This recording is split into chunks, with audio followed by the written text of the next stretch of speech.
Hard mode, why do you have 3 of the same helmets? Are you making commissions? Well, no.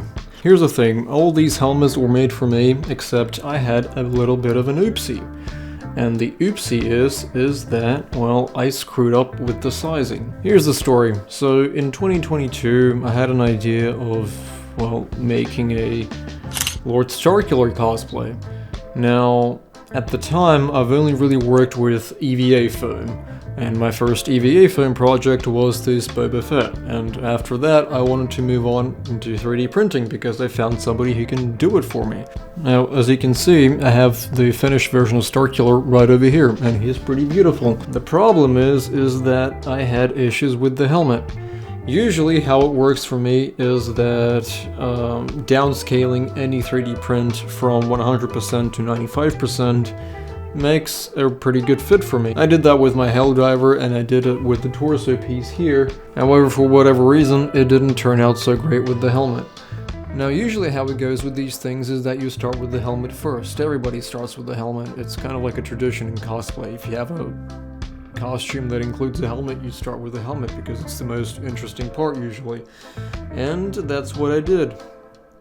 This helmet was actually printed in, well, 14 or so different pieces.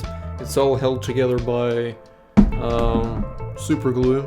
Yep, not even hot glue, because at the time I didn't know about hot glue or how to use it or anything, and I didn't even have one. So yeah, I'm surprised this thing even holds together because it's a pretty weighty boy. It's pretty heavy. Yeah, I put him together, I sanded the hell out of him, I made him super smooth, made him wonderful. I put him on and, well, you want to know how this thing looks like on this? Let me show you.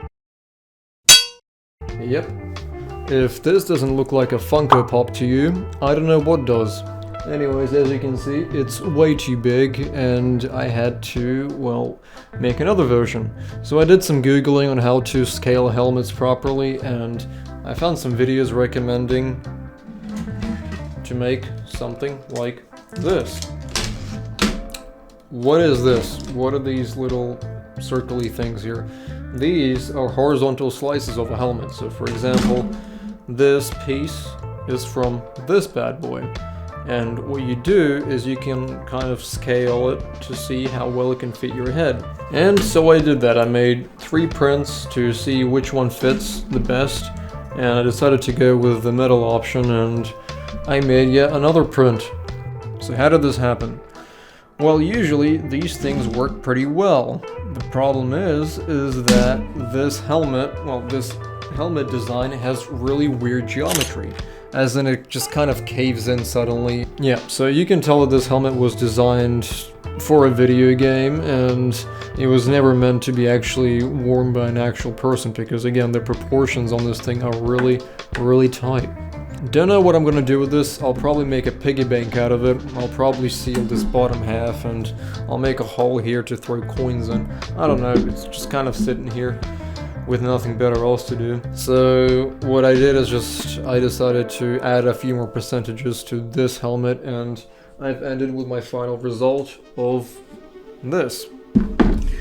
Now, unfortunately, this final version, while it fits me perfectly and I can actually wear it, it's still a headache machine because there are certain areas that just kind of push into your head, and if I make it any bigger percentage-wise, it just suddenly becomes too big as well, even by 0.5%.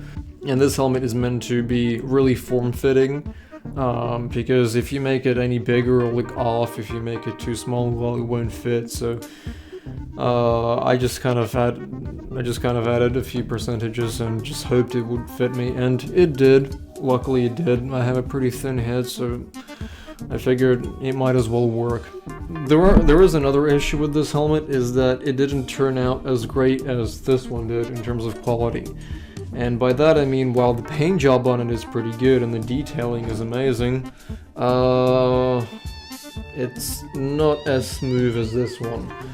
I spent a lot less time on sanding it, a lot less time on working on it, and that's because I had deadlines to meet, and a few screw-ups later and countless of hundreds of dozens of dollars wasted, I realized that I had to get the third one right, and with the time that I had, I have made this.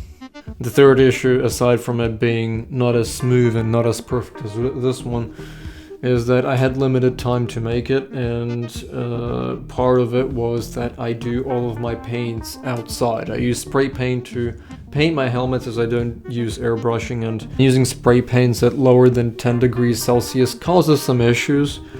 So yeah, it was turning winter real fast, and I didn't really have time to paint it all that much and work on it. And I had a lot of screw-ups with this thing as well. Had to repaint it, resand it multiple times, and keep in mind I had to do like the sanding all manually, because at the time I didn't have any mechanical tools to assist me. However, the upside of it, how I salvaged it, is this Starkiller character. He's pretty battle damaged, so all the imperfections that he had were kind of hidden behind the weathering and the paint job. Comparing these side by side, you can see that this one is really smooth, like it's perfect. I didn't even want to like add any battle damage to it. I did eventually, like I burned in all these scratch marks that you see here, so it actually looks pretty good, the fact that the scratch marks are actually like three-dimensional and not just painted on. This one, well, it has a lot more battle damage to hide all the imperfections, and I think to a certain degree this one looks a bit more realistic, but this one's definitely like a lot more smooth. It's almost like it's some kind of a product released by some company.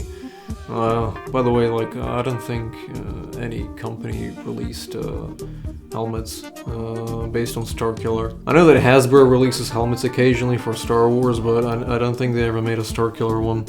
But yeah, this one almost looks like some sort of toy from some collector series. To this day, have no idea what to do with this helmet. I'm thinking of maybe selling it, maybe just giving it away to a friend. I thought of maybe even giving it away at some cosplay convention for people that, I don't know, win a Star Wars quiz. These days, there are plenty of ways to avoid it. There are even ways to scan your head in order to make a 3D model and make sure that the sizing fits you properly. I haven't played around with it yet, though I know it's pretty available. I just kind of eyeball it. These things actually really helped me with sizing my Helldiver cosplay and my helmet there, but it didn't for this very first print. Is there a moral of the story? Well, if you don't want to waste a bunch of money, then make sure you size your prints properly. Part of the reason why I wanted to make this video is because I'm currently working on my Darth Revan cosplay, and I've already uploaded part 1. And in part 1, I had an issue where the scaling of my torso wasn't, well, proper, so I had to reprint it. And that was my second biggest screw up, because I had to spend a lot of money on it, and well, I got myself 3 lemons. Luckily, I did sell that first torso for my Darth Revan, and my second version of the torso turned out a lot better. There'll be a part 2 of that video soon, by the way. Hopefully, I will never mess up as hard as I did with this first attempt, because it's a costly mistake. 3D printing isn't the cheapest thing in the world. Sometimes, well, for some people, printing something as simple as a helmet can be costly. Now imagine like doing like a full 3D print cosplay like here. But yeah. Anyways, that's about it. Thank you all for watching, and let me know in the comments, did you ever have any 3D print screw-ups? And if so, how did you handle it? Thank you all for watching, and until next time, everyone.